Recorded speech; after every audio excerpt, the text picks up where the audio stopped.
Kamusta po mga katambay? Si Kamanong po sa Tambayang Makabayan. Ito po, meron po tayo kukumentuhan mga katambay. Ito po ang US Congress po.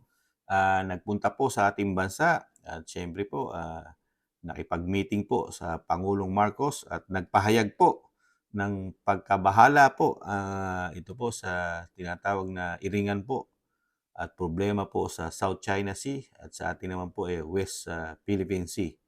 Ito po, pakinggan po natin ang balita at komentuhan po natin mga katambay. At bago po yun, nagpapasalamat po si Kamanong sa mga nakagusto po ng ating malit na channel sa, siyempre, sa YouTube at TikTok, ang Tambayang Makabayan, komento ni Kamanong. Maraming salamat po mga katambay. Ito po, pakinggan na po natin at komentuhan po natin mga katambay. Nag-courtesy call kay Pangulong Ferdinand Marcos Jr. ang congressional delegation ng United States sa US sa Malacanang kaninang hapon. Kabilang sa mga humarap ang ilang US senators at miyembro ng US House of Representatives. Personal na winelcome ng Pangulo ang US delegation at umaasang magiging mabunga ang talakayan ng Pilipinas at Amerika ukol sa iba't ibang issue. Nagpahayag naman ang US Congress delegation ng pagkabahala sa nagiging aksyon ng China sa West Philippine Sea. Umaasa si Senator Kirsten Gillibrand na mapalalakas pa ang alyansa ng Pilipinas at Amerika sa iba't ibang larangan. We do believe that we're in a moment of extraordinary opportunity, especially for economic ties, to build upon existing strengths, whether they are in the fields of energy or in the fields of rare earth minerals or in the fields of commerce. These are important alliances for us, and we want to continue to grow on that. Yan po mga katambay. Ang pahayag po ng US Congress and mga senador na nagpunta sa ating bansa. Si Kamanong po, kung ang pakay po ng US Congress sa ating bansa para ekonomiya, pabor po si Kamanong doon kung sila po magninegosyo sa ating bansa. Pero kung sila po makikisaw-saw po at uudyukan po ang ating bansa na maging matapang sa sinasabing problema po ng China, sabi nila ngayon, at ng Pilipinas, nagkakairingan, na huwag naman sana na tayo sumunod sa mga diskarte at idea ng Amerika dahil alam naman natin ng Amerika talagang sanay na sanay na mag-udyok ng giyera at sinasabi sila lalo pagkakaalyado nila di umano sila laging nagsasalita at nagsasabi sa bansa na kaalyado nila, sila nasa likuran sila ng bansa na sinasabing susuportahan nila. Lagi silang nasa likod. Pero yung nasa harap na bansa, ang durog, ang nasisira mga katambay. Saka mahirap po yan dahil mahirap po magtiwala sa ngayon ng ating pamahalaan. Lalo po ang ating nakaupo po, si Pangulong Marcos dahil alam naman natin ang nangyayari po sa Amerika ngayon, di ba? Sila po nagkakaproblema rin po sa pananalapi ang Amerika dahil sa laki po ng nagagastos ng Amerika sa suporta sa Ukraine.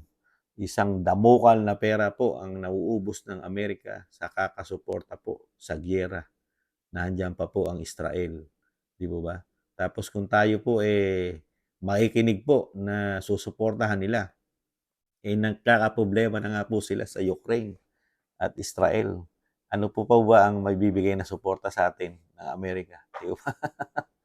Kung negosyo lang ang pakay nila at gusto nilang mag-negosyo sa ating bansa, walang problema si Kamanong. Pero kung meron pa silang ibang agenda sa ating bansa, wag na wag po tayong makikinig mga katambay.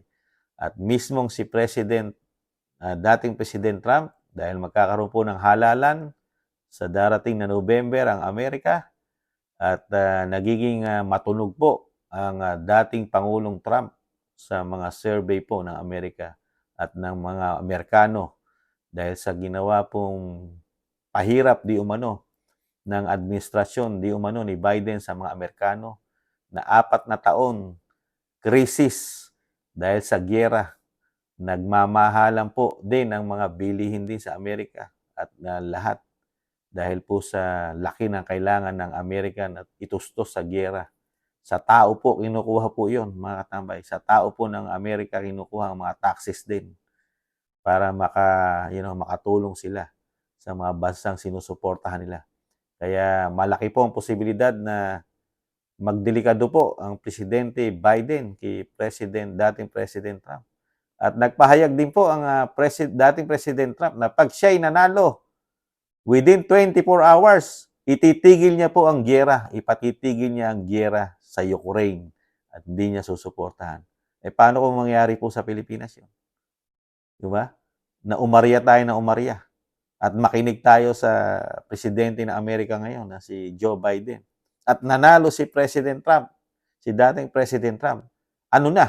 Kung wala kang suporta sa Amerika dahil ayaw ng giyera ng dating Pangulong Trump. Di mo ba?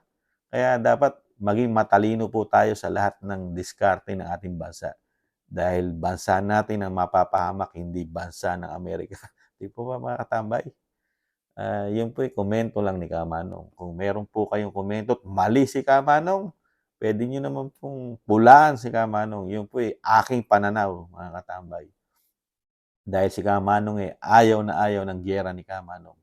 Dahil ang giyera, tao ang mapeperwisyo. Dahil ang mayayaman, mga politiko, madaling umalis ng bansa yan. Lalayasan tayo niyan. Katulad na nangyari sa Ukraine. Lahat ng mayayaman doon, nawala. Yung sinasabing mga makabayan, mawawala yan. Di ba? Sa atin ba? Mismong anak ng presidente na yan, mawawala yan. Lahat ng mga anak-anak at mga mayayaman sa ating bansa, lilipad yan. Maraming bahay sila. Sa damo ka lang bahay nila sa ibang bansa na pwede silang mag-stay doon. Tayo, Pilipinas lang ang ating bansa. Pilipinas lang ang ating tahanan. Hindi tayo katulad ng mayayaman at bilyonaryo. Di ba? Napakaraming bahay. Di ba? Pero itong mga US Congress at Senate na nagpunta sa atin, sana hanggang doon lang ang kanilang pakay sa ating bansa. Hanggang trabaho, negosyo ang ibibigay nila at pakay nila sa ating bansa. At higit at wala na maliban doon, di po ba? Sana hindi sila manghimasok lalo na sa problema ng China at ng Pilipinas. Dahil alam naman natin kung paano magsolusyon ng Amerika. Walang solusyon ng Amerika sa panahon ngayon kung hindi giyera. Ang problema, puro ang solusyon, giyera. Ganyan po ang solusyon ng administrasyon po na nakaupo ngayon sa Amerika, na sa administrasyon ni Joe Biden. Walang solusyon po ang Amerika, ng presidente ng Amerika. Ang problema, ang solusyon, giyera. Di ba? Samantalang nung panahon po ng dating Presidente Trump, walang giyera. Pati nga yung North Korea na presidente na nabubuang, di ba pinuntahan niya yon? O, di ba? Tumahimik. Di ba? Pero ngayon, ang presidente ng Amerika, konting problema, ayaw daanin sa usapan. Gusto, putukan agad. Matapang masyado. Di ba? Kaya, wag po tayong magpapaluko sa presidente ng Amerika, mga katambay. Kawawa tayo. Hindi pa tayo nakakabangon. Naghihirap ang ating bansa. Tapos bigla mong dudurugin. Ang kawawa, tayong mahirap. Di ba? Kaya yan lang po ang komento ni Kamanong sa mga pumunta sa ating bansa ng mga Congress. Siyempre, may mga senador dyan, kongresista.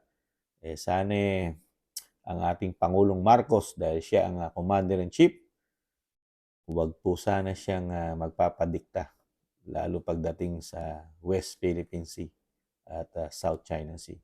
Ang kailangan dyan, talk, puro pakipag-usap. Diba? Lahat naman po nakukuha sa pakipag-usap. Diba? Hindi sa giyera. Yun lang po mga katambay. Siyempre po si Kamanong po, nag-iwan pong mahalin natin ating bansa. Ipaglaban natin, hindi sa giyera.